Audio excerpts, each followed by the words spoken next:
I think we're still talking about the theoretical right now, and I think the devil's in the details.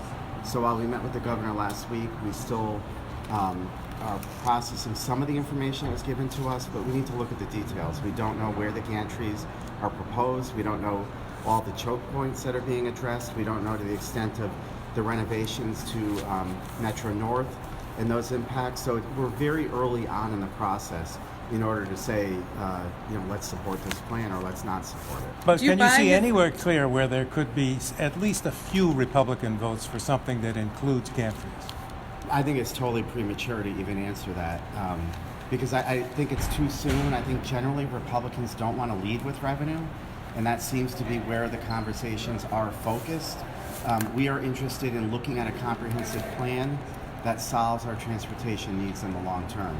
Is there an alternative to tolling that allows you to borrow this money at a low interest rate and allows you to get the projects done that are on this list? And that's some of the conversation that Republicans are having right now. Now that we're looking at a more realistic scale-back plan, we think that there could be ways to fund this program without adding a new revenue stream. Would you offer up your own plan then? I think it's our obligation to take a look and see if we can provide an alternative, absolutely. I don't think it's the Republicans' intent to just slam the door and say, we're not doing anything, we're just going to vote no. We recognize that there's issues with our transportation in the state of Connecticut. We want to address those same issues. It's just how you get there. Do you agree with this concept of focusing on the choke points that trying to get maybe the biggest bang for your buck? Yeah, absolutely. I mean, I think no question commuters in the state of Connecticut complain the most about driving down the highway and all of a sudden you're slamming on your brakes. We see that. I think we hear a lot of complaints about the commute to New York City. Over the last 30 years, the commuting time has actually slowed down rather than increased. So I think the governor is focusing on the right issues. And I think we need to see where those choke points are that he's addressing. But I think generally, now that we're looking at a more scaled back plan that's addressing the transportation issues, it is a good starting place. Now, how do you get to these loans, these low interest loans that we're all been talking about here for about a month, without a dedicated revenue stream? Or do you rededicate something else? You rededicate something else. You need a revenue stream that's dedicated. It doesn't need to be a new one. So for instance, over the last few years with the bipartisan budget, we discussed transferring all of the sales tax revenue from cars into that fund. Now, if we sped up that transfer, that does free up some money that can enable those loans. So those are the things that we need to take a look at as well. The car sales tax. Correct. Do Republicans support a special session? Yeah, I think that we wouldn't object to addressing it in a special session if it's ready. But I think as we're seeing, the details are still rolling out. We don't have as much more information than you have, and so it's hard to be able to take a position until we actually see the comprehensive plan. Do you buy their argument that Republicans are going to be forced to vote for this because of the rail improvements that will be tied to it? No, I mean, absolutely not. We've looked over the last 10 years, and Republicans certainly have supported proposals in the past. I think to try to put a gun to our head and say we need to vote for this or else is crazy.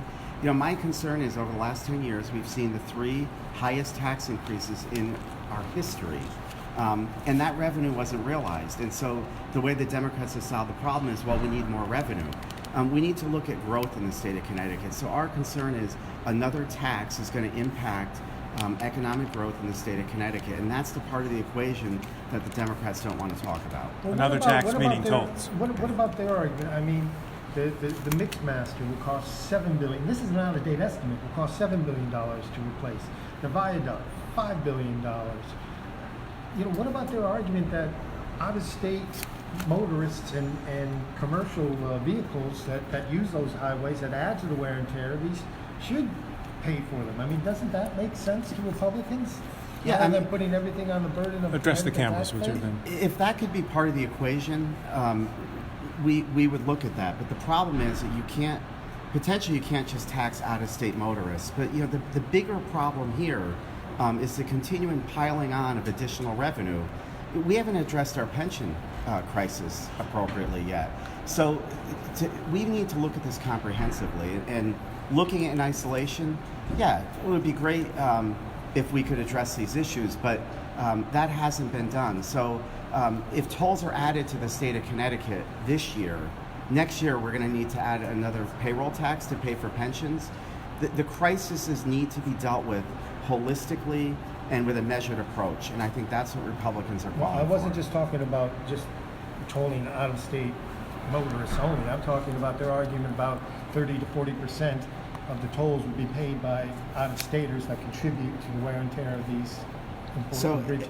balancing that benefit against what impact does it have on our trucking industry in the state of Connecticut, on our commerce.